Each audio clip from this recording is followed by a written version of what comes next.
hipnoterapeuta, coach de transformación, autora del libro El día que decidí ser libre y próximamente de un nuevo libro que está escribiendo para quien voy a tener el gusto de escribirle la introducción o el prólogo al libro. Loreta querida, bienvenida al programa. Muchas gracias. Oye, a ver, hablar de este tema del narcisismo, que lo hemos tocado en varias ocasiones contigo, es muy interesante, pero es súper delicado hablar de papás o mamás narcisistas, ¿no? Súper delicado, es un tema incómodo. Muy incómodo, muy doloroso y que muchas ocasiones queremos así como que evadir, no tocar y demás, porque efectivamente, ¿qué es lo que todos los niños quieren, ¿no? Tener papás lindos, buenos, cariñosos, responsables, que los protejan, que les den todo lo necesario, pero infortunadamente esto no siempre sucede así, ¿no? Sí. Y tenemos que aceptar y tenemos que ver la realidad, que hay papás y hay mamás que no han cumplido con el trabajo que tienen que hacer de una manera adecuada, ¿no? Claro. Porque hay muchas personas que hoy nos están escuchando y que a lo mejor se sienten mal y no saben ni por qué. Y el que tú sepas y que identifiques que puede ser que tu papá tiene un trastorno de la personalidad narcisista o una personalidad antagonista y que tú creciste en una familia disfuncional, puede abrirte la puerta a la sanación. Claro, el tema, el objetivo, la intención, ¿por qué estamos tocando este tema? Para sanar. Sí, esa es nuestra única intención, no se trata de juzgar a nadie.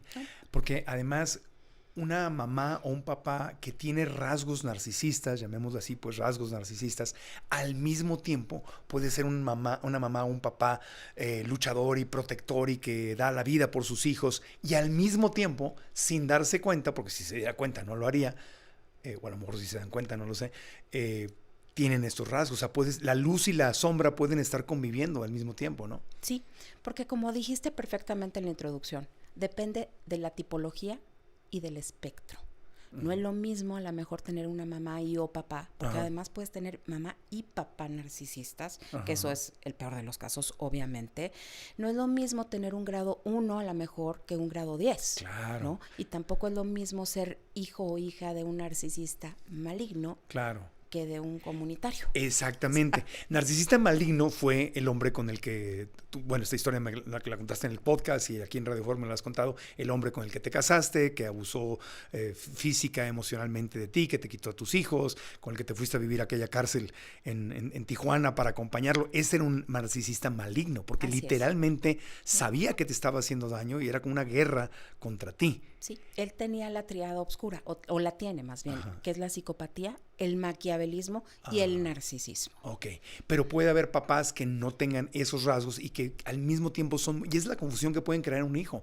Mi mamá o mi papá me ama, me cuida, trabaja por mí, me saca adelante, me protege y al mismo tiempo tiene estos rasgos donde me está haciendo daño pero ¿cómo si mi papá y mi mamá me aman? Sí, efectivamente, lo que pasa es que en un sistema familiar narcisista, en una familia disfuncional a este grado, digamos, ¿no? El sistema tiene que funcionar de alguna manera. Claro. Entonces, voy a hablar nada más de un papá o de una mamá para no estar diciendo pero aclaremos que puedes tener ambos, ¿sí? Sí. Entonces, un papá narcisista necesita proyectar ciertas cosas en sus hijos a fuerza, porque necesita suplemento narcisista, o sea, la emocionalidad, que le den el suplemento que necesita, los recursos que necesita para poderse sentir bien, porque recordemos que este trastorno básicamente es un trastorno de baja autoestima. O sea, él o la narcisista tienen baja autoestima. Totalmente. No se sienten suficientes, necesitan validación desde afuera exagerada, porque todos en cierta forma la necesitamos, no somos perfectos, pero un narcisista lo tiene ya en un nivel muy alto. Así es, ¿no? Entonces lo tiene que buscar de alguna parte. Y qué mejor que buscarlo de su propio sistema, la familia nuclear. Obviamente, la pareja es su primer recurso. Va a chupar todo esto de su propia pareja. Pero esto lo va a hacer extensivo a sus hijos, que los ve como objetos también, o sea, son relaciones utilitarias. El narcisista va a centrar la atención en los hijos, pero de diferente manera, No como la pareja. No como en la pareja, ¿no? Entonces, los hijos obviamente necesitan adaptarse por cuestión de supervivencia.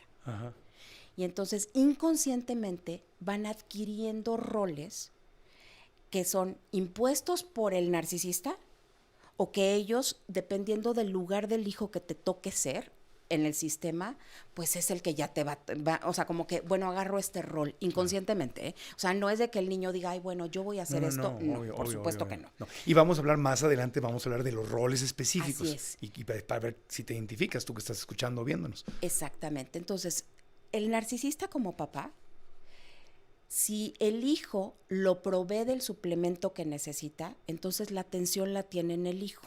Pero imagínate nada más un niñito que ni siquiera sabe cómo tener recursos propios, pues cómo va a poder satisfacer las necesidades y los deseos del papá narcisista, ¿no? O de la persona narcisista. Pues es muy complejo esto.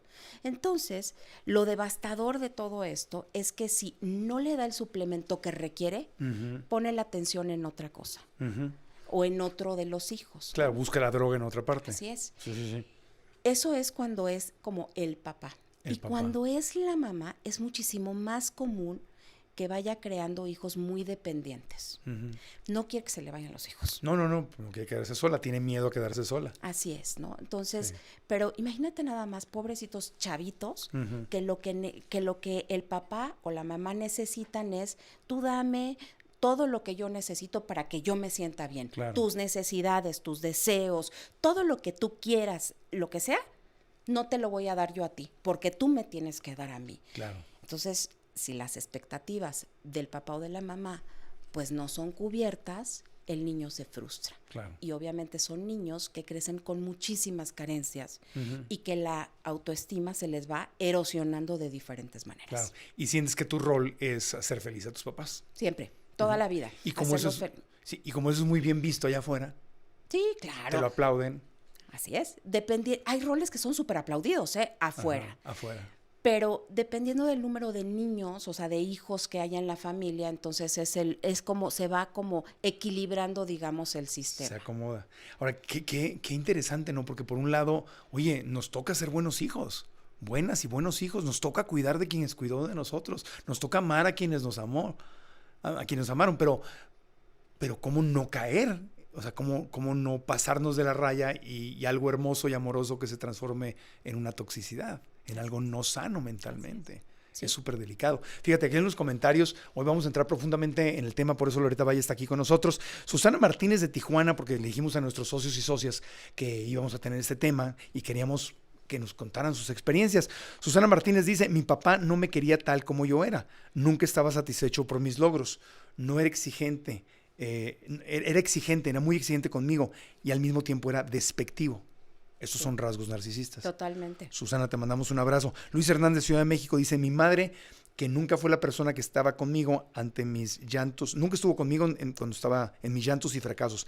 En lugar de estar conmigo y apoyarme, me decía, eres un dramático. Siempre recalcaba todo lo que hacía por mí y por mi hermana. No llores, eres un dramático, mira lo que yo he hecho por ti. O sea, no validaba sus emociones. Así es. Eso es narcisista, por ejemplo. También. Y eso suena más a una mamá narcisista oculta.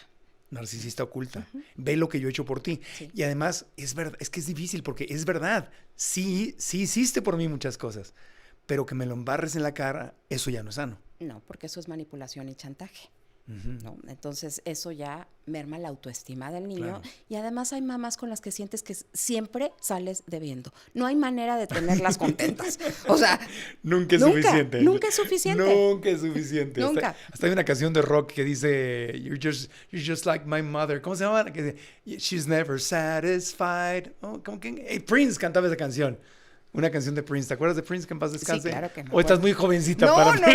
No, hombre. Yo a mis 55, claro que me acuerdo. Aquí en el equipo todo el mundo me pone cara de que yo ya soy adulto en... ¿Cómo me dice? Que soy población vulnerable cuando canto mis canciones. Sí, una de Prince. When the Eagles Cry o algo así se llama. Bueno, ahorita la buscamos porque así decía... Eres como mi mamá que nunca la satisface nada. A ver, Melina Videgaray de Campeche, te mandamos When the Doves Cry, cuando las palomas lloran.